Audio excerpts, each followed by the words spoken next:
Estamos de volta. E assim, primeiramente eu gostaria de pedir desculpa caso vocês escutem o rádio do vizinho, tá? Porque assim, ele tá escutando numa altura que eu não tô conseguindo gravar nada, não tô conseguindo abafar esse som de jeito nenhum. Mas, enfim, vamos tentar aqui dar sequência. Hoje eu trago para vocês então um livro, As Boas Mulheres da China, da Xin Han. Ela é uma jornalista, né? Esse livro é de jornalismo, é um relato dela, na verdade, enquanto ela trabalhava lá na China. E eu já tenho que mencionar logo aqui do começo que esse é um livro que contém gatilhos e são, assim, é uma narrativa bem explícita. Então, assim, a autora ela não poupa os detalhes justamente porque ela se comprometeu a narrar a história dessas mulheres, então ela utiliza esse recurso de uma forma crua, assim, sabe? Tipo, bem real mesmo. Ela não quer acobertar nada, ela não quer disfarçar nada, então fica aqui o meu aviso. Eu não, assim, eu pretendo não mencionar com detalhes o que acontece, né, a essas mulheres, mas de qualquer forma, se você se sente incomodada com assuntos como abusos psicológicos e físicos, não precisa assistir esse vídeo, tá tudo certo. E, sei lá, assiste outro vídeo aí. Então vamos lá. Antes da gente conversar sobre a história em si, sobre, né, as histórias, eu acho importante trazer aqui para vocês um pouquinho do contexto político e socionômico, né, que aconteceu lá na China, assim, nos últimos anos, né, não vamos lá desde o surgimento, não, porque ele é muito recorrente durante a leitura e eu mesma tive que dar uma pesquisada, assim, dar uma linearidade, né, histórica, assim, para eu poder compreender até mesmo algumas questões que a autora traz aqui. Então vamos lá. Durante a década de 1950, o então presidente, né, da China, que era o Mao Tse-tung, ele promoveu um plano econômico para desenvolver a indústria no país. E isso fez com que a população, que era na sua grande maioria fazendeira, né, agricultora, eles saíram do interior e foram para as indústrias, principalmente a indústria de metalurgia. Só que a consequência, né, dessa política extremamente mal estruturada e mal planejada causou uma coisa, assim, fez o país entrar numa condição extremamente precária porque a China passou a precisar importar alimento. E aí, mais ou menos na década, mais ou menos não, né? Na década de 1960, o país viveu a época conhecida como o período da Grande Fome. E estima-se que entre 20 a 40 milhões de pessoas morreram de fome. Consequentemente, né, o fracasso desse plano econômico, dessa iniciativa do Mao, fez com que a imagem dele, tanto no país quanto dentro do próprio partido dele, né, o Partido Comunista Chinês, ficasse extremamente abalada. Ele assim, conseguiu enfraquecer a própria imagem. E consequentemente, né, o fraquecimento desse mito, né, em torno do mal fortaleceu uma facção dentro do Partido Comunista, que era comandado ali pelo Liu Shaoxi e Deng Xiaoping. Imagino que seja assim que se pronuncia. E eles tinham, por mais que eles, né, pertenciam ao mesmo partido, eles tinham uma visão politicamente mais moderada. Em paralelo a isso, a gente tem então a influência da desestalinização, que ajudou, né, a desmistificar ainda mais a figura do mal dentro do país e do partido, como eu mencionei. E uma das tentativas, né, do Mao de recuperar essa imagem, esse poder dele, foi publicar, né, que essa facção oposta a ele, que seus adversários eram conservadores e burgueses e que estavam desvirtuando o socialismo dentro da China. E essa manobra, né, foi conhecida como a Revolução Cultural e foi basicamente um período de repressão e censura. A Revolução Cultural, ela foi iniciada, né, oficialmente com um comunicado, né, do Mao, em que ele tornou público essa disputa interna, né, do partido, e ele publicou a famosa Circular 16 de Maio. E nesse documento, né, ele convocava a população para lutar contra essas pessoas, contra os reacionários e os burgueses, e isso mexeu com a cabeça do público, isso fez com que criasse, né, uma milícia, a Guarda Vermelha, e era composto principalmente de estudantes. E assim, essa convocação, né, elas seguiam como é que chama?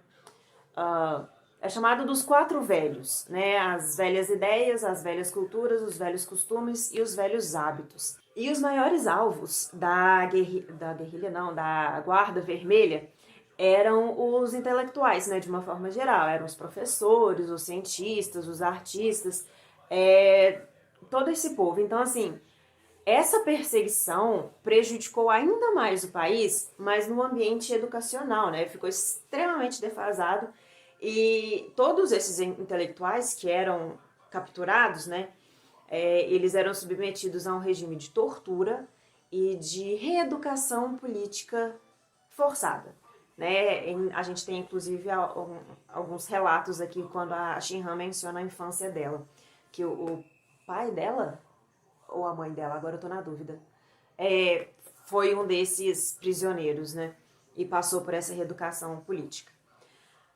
Só que o seguinte, essa Guarda Vermelha e esses protestos e essa revolução e tal, ela tomou tal proporção que foi preciso da intervenção do próprio Mao. O negócio estava assim, criou uma dimensão extremamente fora, assim, da intenção do Mao Tse Tung, assim, ele, enfim, tava morrendo mó galera, tava dando mó problema, e aí ele teve que, né, ter essa interferência. Só que o seguinte, essa interferência dele foi em 1969, porém, né, a Revolução Cultural, ela teve um fim concreto apenas com a morte do Mao Tse Tung em 1976. E aí, né, depois da morte dele, quem assumiu foi o Deng Xiaoping, que é aquele que eu mencionei, né, que era contra o Mao e que tinha essa política mais moderada. E esse período também, inclusive vocês devem conhecer por esse nome, ele ficou conhecido como a década perdida. Eu lembro de ter estudado alguma coisa disso lá na escola, essa década perdida, esse nome não me é estranho.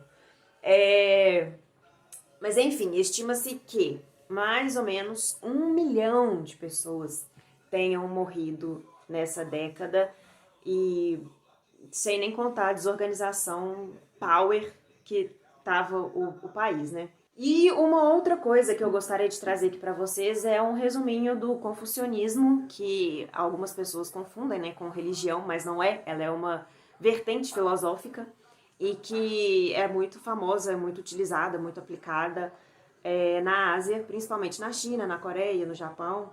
E eu vou só resumir mesmo para a gente poder entender um pouquinho mais na posição das mulheres dentro da China.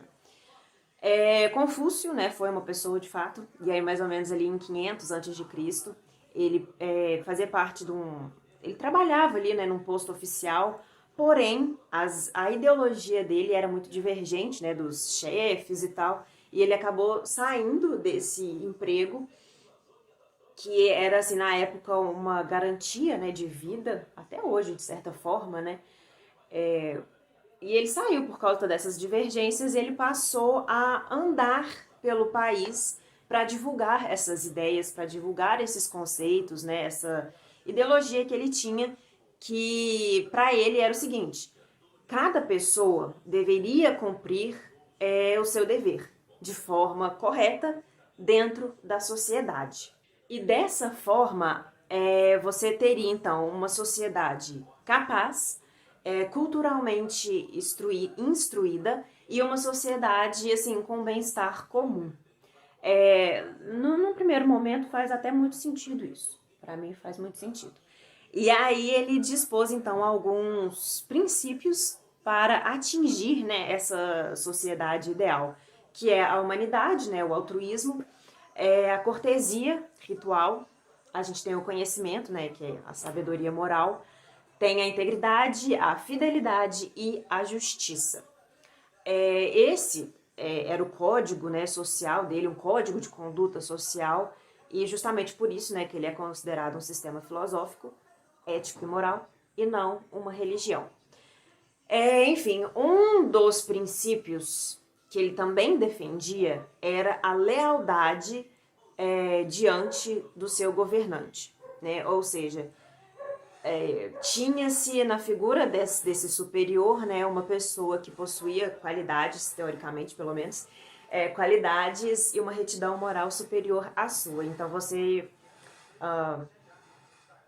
devia, né, esse respeito, essa lealdade ao seu governante. E com isso fez com que as mulheres como fala, fossem, como é, gente, eu esqueci a palavra, subjetiva, não é? Submetida ao pai, primeiramente, né, porque era a figura mais importante da família e no momento, e consequentemente ao marido, né, assim que ela casa, ela é submetida ao marido. E tem uma fala, inclusive, deixa eu ver se eu acho aqui, que é o seguinte, que é uma das coisas que o Confúcio fala. Existem 36 virtudes, mas não ter herdeiros é um mal que nega todas elas. Então, assim, se a mulher tinha um filho, ela era submetida ao filho também. Então a mulher era tipo assim, um nada de nada dentro dessa sociedade. E aí a gente pode começar a entender então tudo que a Shin Han trouxe aqui pra gente. Como eu mencionei, né, é um relato jornalístico, então ela traz aqui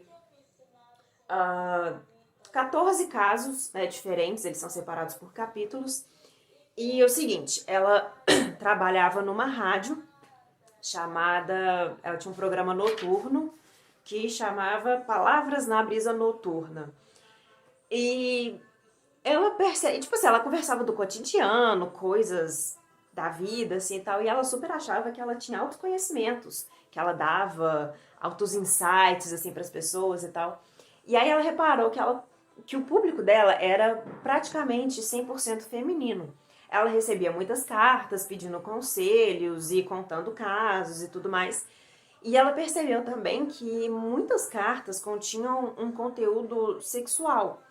E aí entra agora também essa questão política e social que eu falei, que é justamente o tanto que essas mulheres foram reprimidas a ponto de não se conhecerem.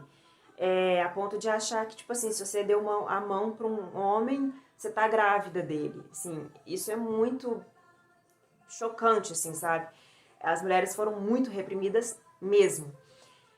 E aí, um belo dia, ela recebeu uma carta de um ouvinte que pediu, né, para não ser identificado, em que ele conta a história dentro da vilazinha que ele mora, que tinha uma garota que foi sequestrada, uma jovem, ele de seus 13, 14 anos, e que ela vivia com um homem de 60 anos, e que era super comum isso na região e tal. E como o cara tinha medo de que ela fugisse, ele passou a prender ela com correntes. E a pele dela já estava assim, em carne viva, sangrando. E aí esse ouvinte pediu pra Shin Han fazer alguma coisa, né? Tipo, usar o poder dela, porque esse programa dela era bem famoso, para fazer alguma coisa. E aí foi nesse momento em que a Shin Han percebeu que tipo assim, foi o primeiro momento em que a pessoa pediu pra ela fisicamente fazer alguma coisa, porque até então ela só tinha aquela voz dela, né, no programa ali no rádio.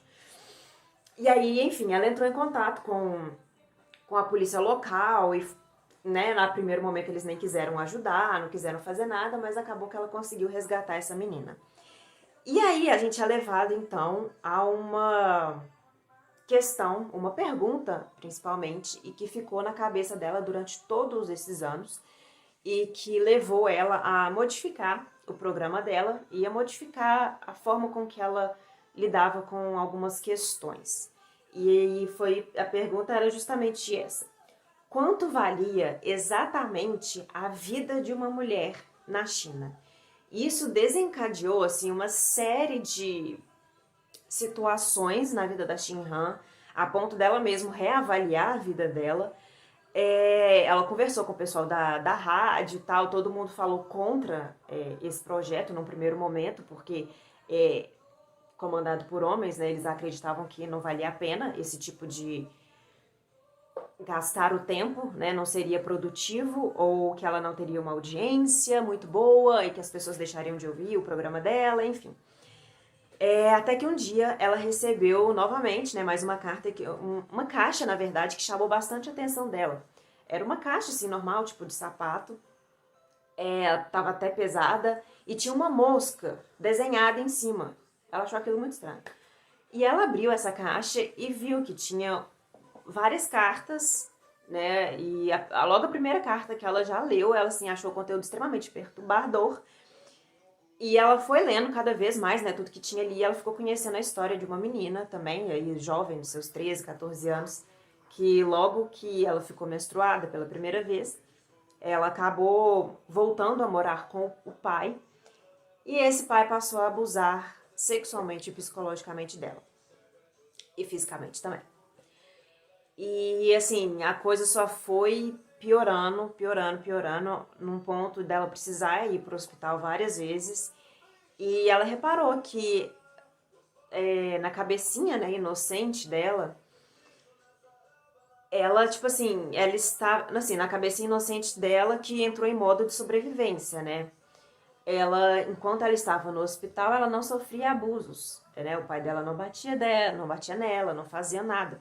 Então ela passou a procurar recursos para passar mais tempo no hospital. É, é tenso desse jeito. É logo o primeiro capítulo, gente, é muito chocante.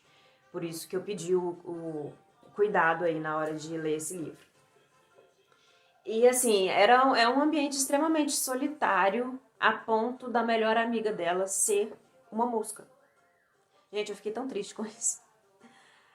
Sabe, assim, ela relatava, assim, nessa carta, quando a mosca pousava nela, que ela sentia a perninha, assim, né, aquela cosquinhazinha que faz, que era um carinho que ela recebia da mosca, e que ela nunca tinha sentido isso antes, e como que isso mexia com ela, sabe? É muito triste, não, muito triste mesmo. Enfim, um outro caso, eu não vou comentar, né, todos os casos, porque são vários, né, um outro caso aqui que me chamou a atenção foi chama As Mães que Sofreram um Terremoto. Teve um terremoto cadê a data aqui? 1976, 28 de julho. Foi um terremoto que aconteceu assim no meio da noite, pegou todo mundo de surpresa e matou 300 mil pessoas. Não foi pouca coisa, não. E sem contar a destruição que deixou a cidade, né? E aí a gente tem dois casos em particular dentro dessa história que é muito pesada mesmo. Nossa, é muito pesada. Quando eu li, eu tive que deixar o livro de lado porque não deu.